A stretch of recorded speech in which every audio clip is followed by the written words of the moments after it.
Hello gardeners, thank you for joining me at Native Plant Channel. I'm Lourdes, and today I'm providing you with an update on hydrangeas in containers. Native Plant Channel tries to help gardeners become better gardeners and help their local ecosystems by selecting plants that are not just beautiful, but that will benefit their local ecosystem and help attract more butterflies, bees, other pollinators, as well as birds. Because most of us understand that we are living in a world that is out of balance, and that gardeners can help the world through the plant choices that they make, and can help their local ecosystems. The main reason why I decided to put these hydrangeas in containers are because I would pot up these containers with annuals every year, which required a lot of work. So by having these hydrangeas in these containers, I have not had to repot over the last 3 years or redesign a new container, which can be fun as well. However, things that you want to consider when you're putting a shrub in a container or something else that you want to winter over is that it has to be at least one zone hardier than the zone that you are in. So these hydrangeas, and most hydrangeas, are pretty hardy. They're usually hardy to zones 3 or 4. I'm in zone 6, so that would work out perfectly fine. And then what happens is over the winter, I move them against the side of my house where they can stay a little bit warmer, and they are under a covered awning, so they are not exposed to snow and ice. I did water them approximately once a month when the soil was not frozen, so that the roots would still have moisture and not dry out, because plants' roots continue to remain active over the winter and do need moisture, although of course not sogginess. So I'm going to go over the 3 different shrubs that we have here and let you know how they did, and also how valuable they were or were not to pollinators. All 3 of these shrubs are cultivars of our native smooth hydrangea. This is an example of the species or naturally growing smooth hydrangea. I was fortunate enough to see this growing along the Blue Ridge Mountains in North Carolina. It grows in partly shady locations, really just coming out of rock crevices, and was beautiful to see in its natural environment. If you can find the species, that's fantastic, because it's not that easy to get. And I'm going to start with the lower growing. This one is, all 3 are in the Invincibelle series, and I know that there are concerns about using cultivars, but because I was using them in containers, and because when you go out and look for plants in the garden centers, most of them are going to be a cultivar. So I'm evaluating these and letting you know how they performed. I'm going to start with this one, probably the one that has had the hardest time and the one that was projected to be the lowest growing. And this one is Wee White. The flowers are attractive. You can see that they start out white, actually. The fresher, newer flowers are white, as you're seeing here.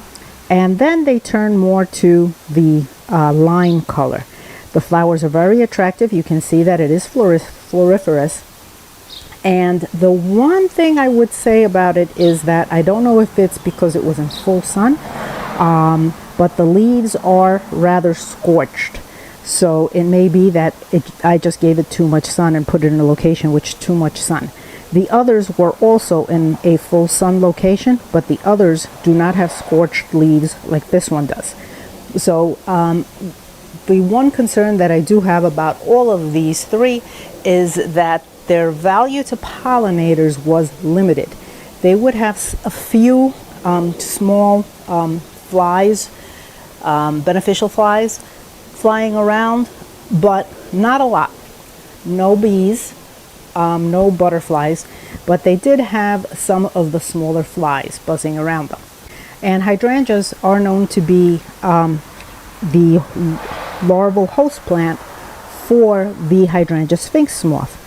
Now, the larger growing one here is the largest growing, or projected to be the largest growing of all 3.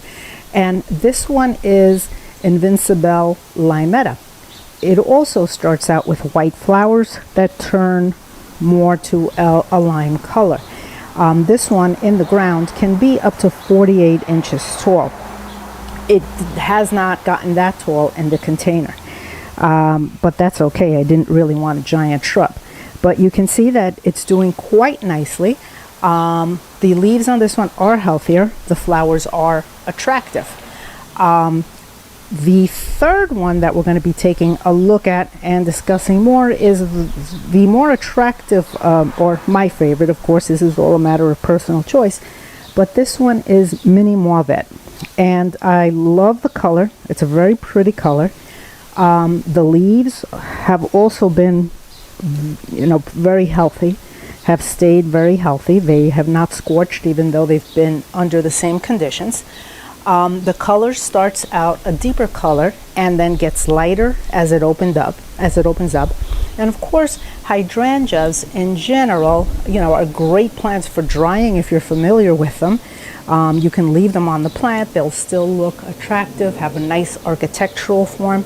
And you can see that for very little effort on my part, other than moving them closer to the house and under an awning and then just checking on them once a month or so, I have been rewarded with beautiful blooms for about the past 3 years. Now here's an interesting thing. Just as I was talking about no pollinators and haven't really seen many bees, you may have noticed there is actually a bee right at this moment buzzing around Mini Mauvette. The other thing about Mini Mauvette is that it does have a slight fragrance to it. How interesting that, just as I was saying, limited pollinator activity, here's one. But it does have a slight fragrance, so it is interesting and a beautiful plant. Again, not a lot of effort put into it, and you can have these on your deck performing well. I'm sure you can do this with many other hydrangeas as well. When you are growing them in containers, the one thing I'm concerned about with now that they are in their third year is that definitely their roots have grown quite a bit. And being hydrangeas, they like a lot of water. So although they are in a large container, they do require a lot of water every day. I water them once, but they're getting a big drink every day or they would start wilting. And again, I have them in full sun, so if I had them in a partial shade location, I might not have that problem. I'm also going to go over what I did at the end of the winter, how I go about cutting them back at the end of the winter, because they do need to be cut back. But very pretty, very useful. If you're just using annuals in your containers and you want to make your life a little bit easier, here's one way to go about it while still having attractive blooms. These will go on for quite a while. They have been in bloom probably since about, the beginning or middle of June. So they've actually been in bloom for close to a month. What's on here now will brown out, look dried as hydrangeas do. And then you will still continue to get occasional blooms throughout the summer. But what you're seeing now is not how they are going to look for the entire summer until frost. You are going to get some new blooms, but as I mentioned, they have been in bloom like this for quite some time. So I wasn't satisfied with the pollinator activity on the 3 shrubs I showed you, but here's an example of a smooth hydrangea, our native smooth hydrangea, and how much different the pollinator activity can be. The white one was Haas halo, and the pink one is pinky pollen ring. You can see just how much more attractive they are to pollinators. One way to see this is to visit your local garden center or gardens and see which ones actually have pollinators buzzing about them. Again, I want to refer you back to the photo of the species plant, which was very attractive to pollinators. After wintering over, this is what the shrubs looked like in early April, which is when I cut them back. You could probably cut them back even a little bit earlier, the end of March or so. Some had started growing more than others. But what I did was cut them back, you could see, very low. just to above a set of leaves.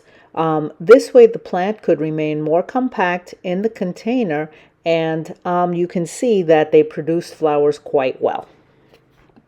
As you garden, please consider your role in creating not just a beautiful garden, but one that supports your local ecosystems, one that will help provide food for bees, butterflies, insects, birds, and as well as other pollinators, because we really need this. Our world is out of balance, and gardeners like you actually make a difference in the world as more and more of us learn how to do this, and more of us do it in our own gardens.